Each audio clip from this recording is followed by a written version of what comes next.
Bienvenidos a la tercera parte de la clase de bacilos gram negativos. Hoy veremos aquellos patógenos que pueden causar infecciones en el intestino, es decir, veremos patógenos intestinales. Analizaremos los mecanismos a través de los cuales estos microorganismos al llegar al intestino causan enfermedad, y en la última parte de la clase veremos cómo la evasión a la respuesta inmune hace que algunos microorganismos que pueden llegar a infectar el intestino produzcan infección sistémica. Hoy hablaremos de las cepas de Escherichia coli capaces de producir infección en el intestino humano. Muchas de ellas forman parte de la microbiota normal de animales de granja o de corral. Por ejemplo, Escherichia coli enterotoxigénica, enteropatógena, enterohemorrágica, enteroagregativa. Escherichia coli enteroinvasiva causa infección en el intestino humano, pero el reservorio es justamente el humano enfermo. Estos microorganismos contaminan los suelos, las aguas y los alimentos. Por lo tanto, las infecciones se transmiten por consumo de aguas o alimentos contaminados con heces de animales o, en el caso de Escherichia coli enteroinvasiva, del humano enfermo. Hoy hablaremos también de las infecciones que causan integrantes de dos géneros. Estos dos géneros bacterianos, Shigella y Salmonella, forman parte de la familia de las enterobacterias. En cuanto al género Shigella, está integrado por 4 especies: Dysenteriae, Flexneri, Boydii y Zoonoei, y solo infectan al humano. Es decir, que las infecciones por Shigella se van a transmitir por la ingestión de alimentos o aguas contaminadas con heces de los humanos enfermos. En cuanto al género Salmonella, este se encuentra integrado por más de 2000 serovariedades. El género Salmonella se encuentra como habitante normal del intestino de una gran variedad de especies animales, desde anfibios, reptiles, peces, aves, mamíferos. Y, por lo general, las infecciones por Salmonella se adquieren por la ingestión de alimentos o aguas contaminadas con heces de estos animales. Es muy frecuente que las infecciones de Salmonella se originen por el consumo de huevos contaminados. Hoy hablaremos también de la infección que causa Salmonella serovariedad typhi. Esta serovariedad del género Salmonella es una de las pocas que solamente infecta al humano. Es decir, que las infecciones causadas por Salmonella serovariedad typhi se adquieren por el consumo de aguas o alimentos contaminados con heces de humanos enfermos. También veremos que la infección que causa Salmonella typhi en el humano es no una infección intestinal, sino que es una infección sistémica. Hoy hablaremos de las infecciones que causan distintos microorganismos al alcanzar la mucosa intestinal. Algunos de ellos van a infectar el epitelio intestinal del intestino delgado, otros del intestino grueso. Esto va a traer consecuencias en la característica de las infecciones. Recuerden que en el intestino delgado se reabsorben aproximadamente unos 9 litros de líquido diarios. Por lo tanto, alguna alteración en los enterocitos del intestino delgado que afecte la reabsorción de ese líquido va a producir como característica diarreas acuosas. Otros microorganismos van a poder infectar el colon. En esa región anatómica, la reabsorción de agua implica aproximadamente 1 litro diario. Por lo tanto, las infecciones causadas en el colon van a tener una característica no tanto de una diarrea acuosa, sino de lo que llamamos disentería. Vamos a ver a lo largo de la clase que existen al menos 3 mecanismos a través de los cuales los patógenos entéricos pueden afectar el funcionamiento de la mucosa intestinal. Algunos patógenos afectarán la función del enterocito a través de toxinas. Otros pueden hacerlo a través del borrado de las microvellosidades que afectan seriamente la absorción a través de los enterocitos. Y un grupo de microorganismos va a afectar al epitelio intestinal directamente afectando la integridad del epitelio intestinal. cualquiera de ellos puede producir diarrea. En algunos casos, el patógeno tiene uno solo de estos mecanismos, en otros veremos que los patógenos pueden tener más de un mecanismo. Como ejemplo de microorganismos que producen diarrea a través de la acción de la toxina, vamos a ver cuál es el mecanismo que utiliza Escherichia coli enterotoxigénica. Hay otras bacterias importantes que causan diarrea a través de toxinas, como por ejemplo Vibrio cholera. En el caso de Escherichia coli enterotoxigénica, esta bacteria va a causar lo que conocemos como diarrea del viajero. Esta diarrea puede ser fatal en niños de menos de 5 años y afecta principalmente el intestino delgado, por lo tanto va a producir una diarrea acuosa. Una vez en el intestino, Escherichia coli enterotoxigénica, que puede haber llegado al intestino por la ingestión de aguas o alimentos contaminados, ¿con qué? Con heces de animales fundamentalmente. Una vez en la luz intestinal, Escherichia coli enterotoxigénica se adhiere al enterocito. ¿Cómo se adhiere? A través de fimbrias, en este caso fimbrias que se conocen con la sigla CFA, que son factor de colonización, y también una adherencia particular que la realiza a través de una adhesina que se encuentra en el extremo del flagelo. Antes de liberar sus toxinas, Escherichia coli enterotoxigénica se adhiere más fuertemente al epitelio intestinal. En esta segunda etapa de adherencia lo hace a través de adhesinas afímbricas, es decir, proteínas de membrana externa. Los receptores del enterocito que reconocen a las adhesinas, ya sea fímbricas o afímbricas de Escherichia coli enterotoxigénica, no están definidos aún, pero se sospecha que son azúcares, son glicósidos. Ustedes recuerden que siempre la adherencia entre una bacteria y una célula eucariota se realiza a través del reconocimiento de proteínas y azúcares. Este fenómeno de adherencia no afecta el funcionamiento del enterocito. La diarrea se va a producir por acción de dos toxinas, una toxina termolábil y una toxina termoestable, cuyo mecanismo de acción veremos en unos instantes, pero que en conjunto van a afectar el funcionamiento de los canales de cloro. Es decir, el enterocito no va a poder retener cloro, detrás del cloro va a perder sodio y detrás del sodio se va a eliminar el agua. Como dijimos antes, esta infección tiene lugar en el intestino delgado, por lo tanto estamos hablando de que el paciente puede perder grandes volúmenes de agua. Veamos ahora el mecanismo de acción de la toxina termolábil de Escherichia coli enterotoxigénica, que es similar a la que produce Vibrio cholera. Se trata de una toxina de tipo AB, una molécula compleja, y por lo tanto es sensible al calor porque la desestabiliza. Como todas las toxinas AB, la subunidad B es la subunidad de unión y la subunidad A es la que tiene la acción tóxica o enzimática. En este caso se trata de una toxina que va a poder ADP-ribosilar a la proteína G. La proteína G es la encargada de estimular a la adenilato ciclasa. Por lo tanto, por acción de esta toxina va a quedar encendida, es decir, que se van a producir grandes cantidades de AMP cíclico. Esto tiene como consecuencia que la proteína quinasa va a estar muy activa y va a fosforilar proteínas que no tendrían que estar fosforiladas.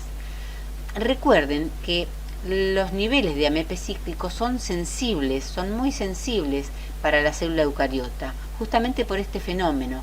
Cuando existen niveles importantes de AMP cíclico, niveles no fisiológicos de AMP cíclico, se estimula la proteína quinasa y se fosforilan proteínas que no deberían estar fosforiladas.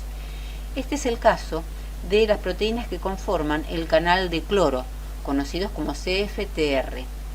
Al estar fosforilado, el canal de cloro no cumple su función fisiológica y, como decíamos antes, se pierde cloro, se pierde sodio y se pierde agua. En cuanto a la acción de la toxina termoestable, esta es una molécula pequeña, por lo tanto la temperatura no la afecta, va a unirse al receptor de la guanilato ciclasa y esto va a tener como consecuencia un aumento en el AMP cíclico. Este aumento en el AMP cíclico va a tener el mismo fenómeno, va a causar el mismo fenómeno que lo que vimos cuando se aumentaba el AMP cíclico. Por lo tanto, ambas toxinas van a favorecer la fosforilación del canal de cloro con las consecuencias que ya hablamos. Algunos patógenos entéricos tienen la capacidad de unirse fuertemente al enterocito a través de mecanismos especiales de adherencia. Como resultado, las microvellosidades se modifican en su estructura y se pierde la capacidad de absorción.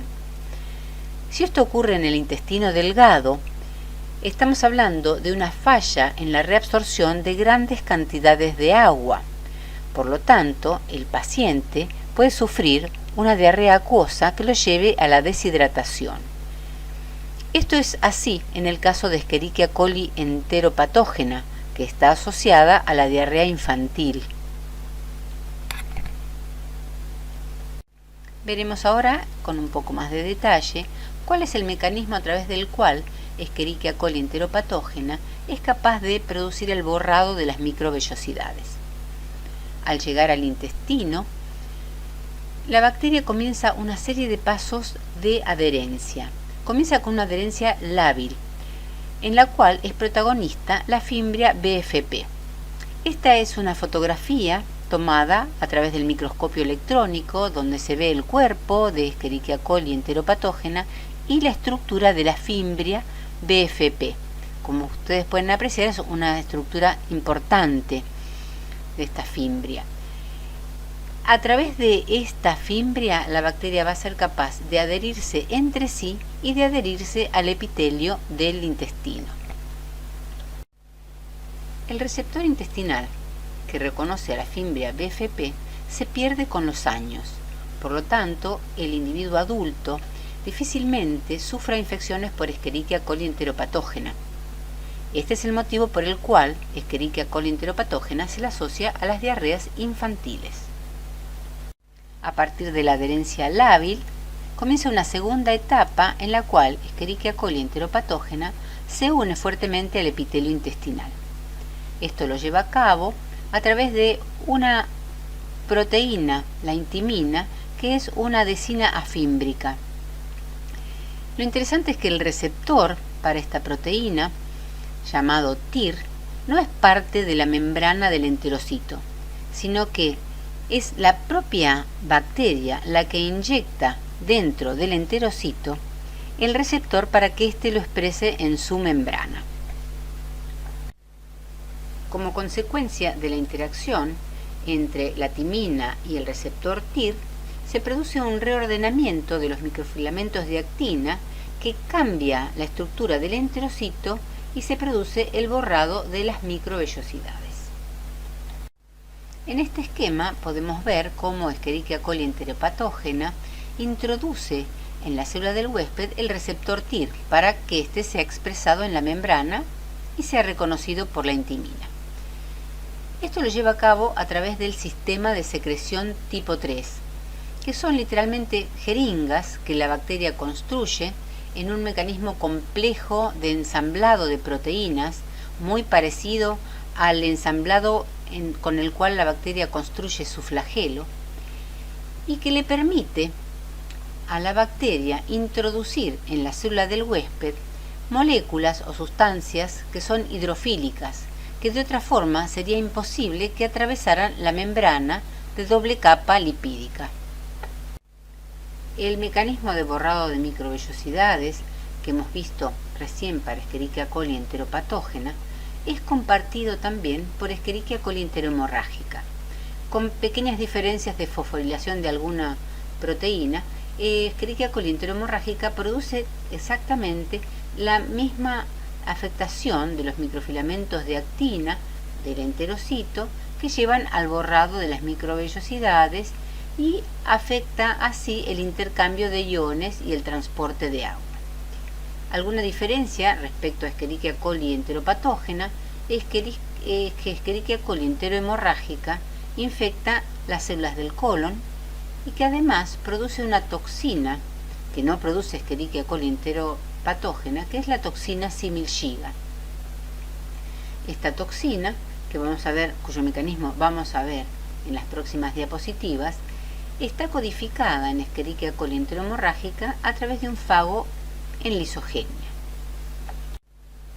Escherichia coli enterohemorrágica libera la toxina similgiga en la luz intestinal. Todavía no se conoce exactamente el mecanismo a través del cual la toxina similgiga llega a circulación. Lo que se sabe es que el enterocito carece del receptor específico, que se conoce con el nombre de GB3 o globotriaosylceramida. Se piensa que la toxina similgiga llega a circulación a través de las uniones fuertes entre los enterocitos o a través de transitosis. La expresión del receptor GB3 en el humano está restringido a un número escaso de células. Por ejemplo, los podocitos, plaquetas, neuronas y especialmente células endoteliales de la microvasculatura, especialmente la microvasculatura del glomérulo. Cuando la toxina de Giga afecta la célula endotelial, se produce afectación del endotelio, se activa la cascada de coagulación y esto puede producir microtrombos. Los microtrombos a su vez pueden generar necrosis isquémica distal. Además se puede producir consumo de plaquetas, fragmentación de glóbulos rojos y en conjunto estas son características del síndrome urémico hemolítico. Veamos ahora en más detalle el mecanismo de acción de la toxina similgiga.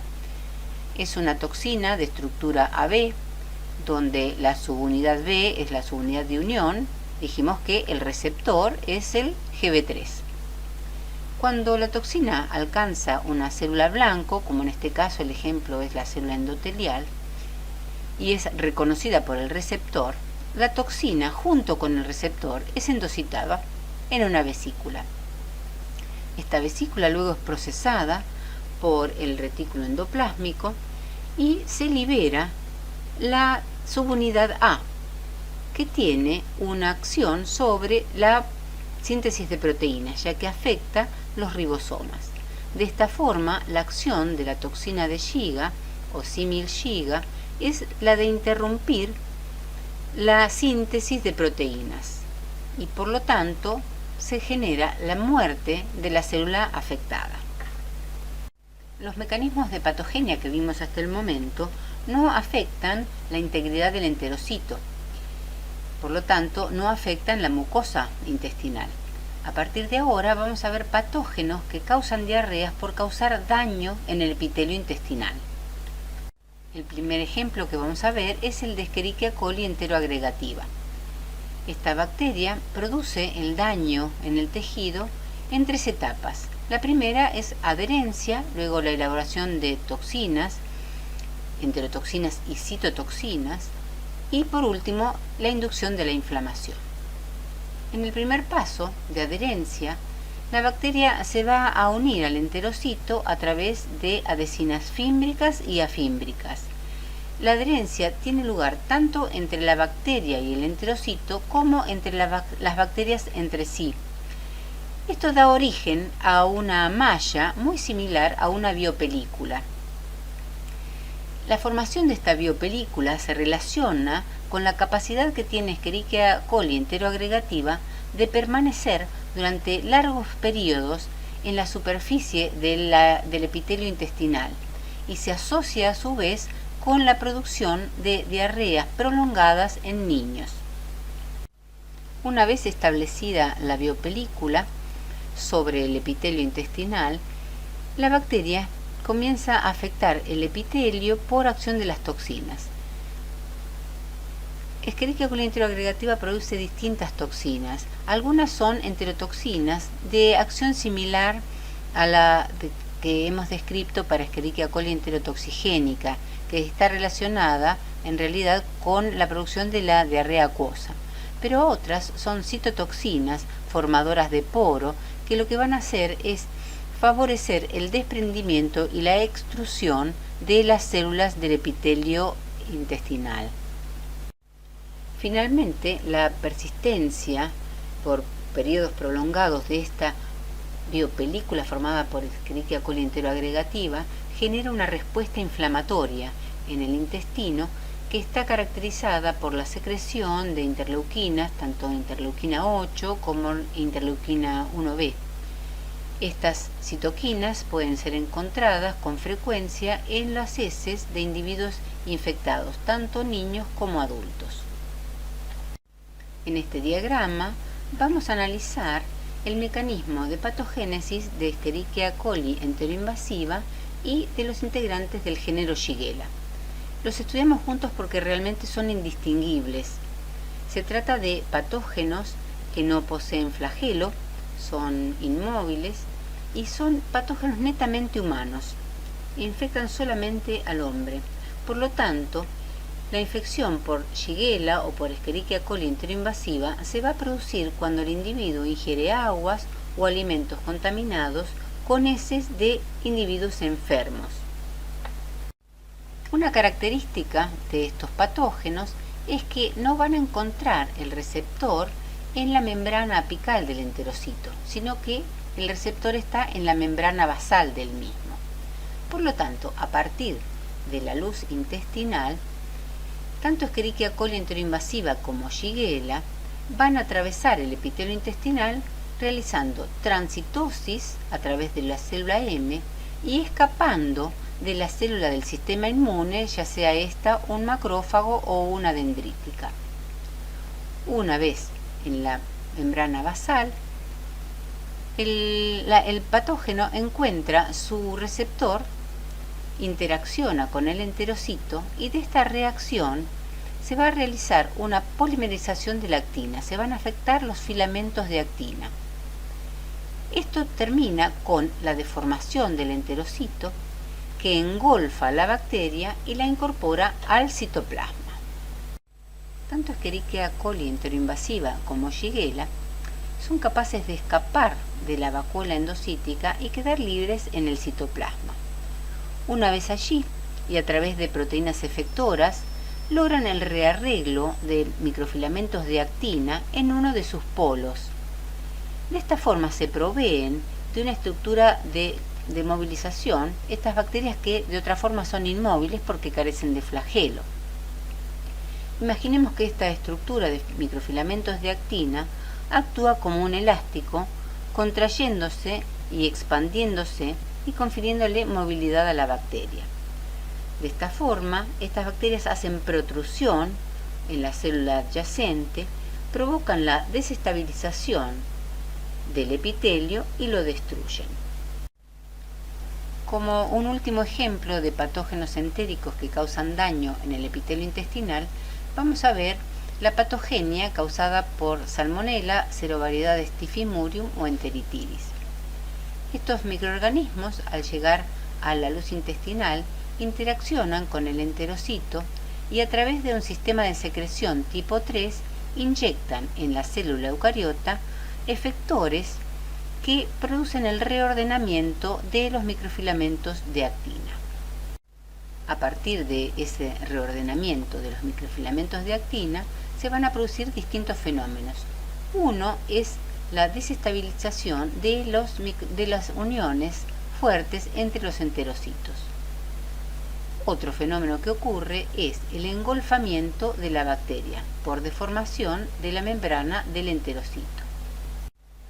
Además, las proteínas efectoras que fueron inyectadas por la bacteria en el citoplasma del enterocito estimulan la vía de las MAP quinasas y esto se traduce en una mayor expresión de genes inflamatorios que dan origen a la secreción de interleuquinas, tanto IL-8 como IL-1B. Finalmente, la desestabilización de las uniones fuertes entre los enterocitos permite que los polimorfonucleares lleguen a la luz intestinal, que se pierda líquido y que las bacterias que están en la luz intestinal lleguen a la lámina propia. Por último, vamos a ver ejemplos de patógenos que luego de invadir el intestino causan infección sistémica.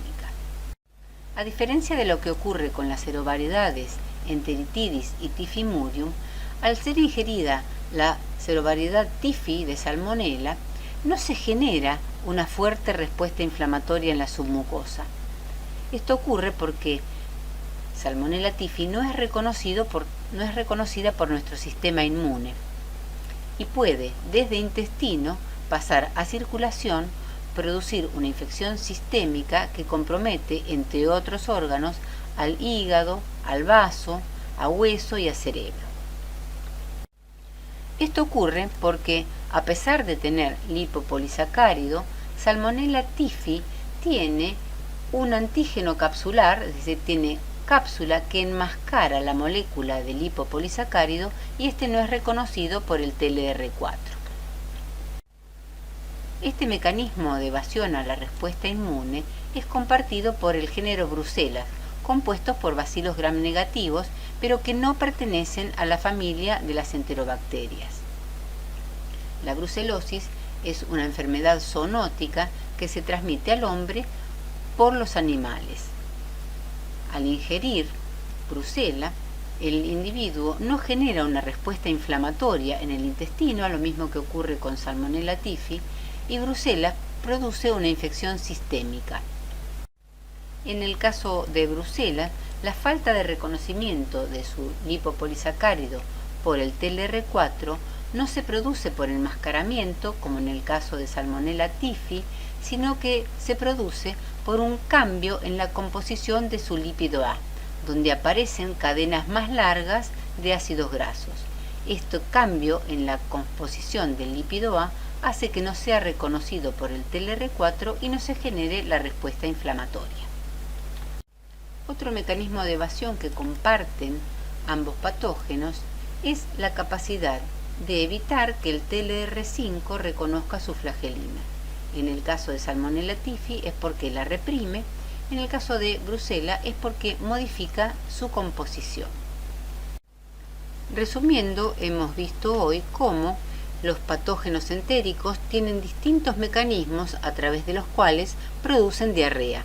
Algunos de ellos borran las microvellosidades, otros se establecen a través de biopelículas y permanecen largo tiempo sobre el epitelio intestinal, otros utilizan toxinas, algunos son invasivos y producen daño y destrucción del epitelio. Y finalmente hemos mencionado dos patógenos que, si bien pueden ingresar por la vía digestiva, al tener mecanismos de evasión a la respuesta inmune, generan una infección sistémica por ser incapaces de producir una reacción inflamatoria a nivel intestinal. Llegamos así al fin de la tercera parte de la clase de bacilos gram negativos. Les agradezco su atención y los espero en la cuarta y última parte de esta clase, donde veremos Pseudomonas aeruginosa.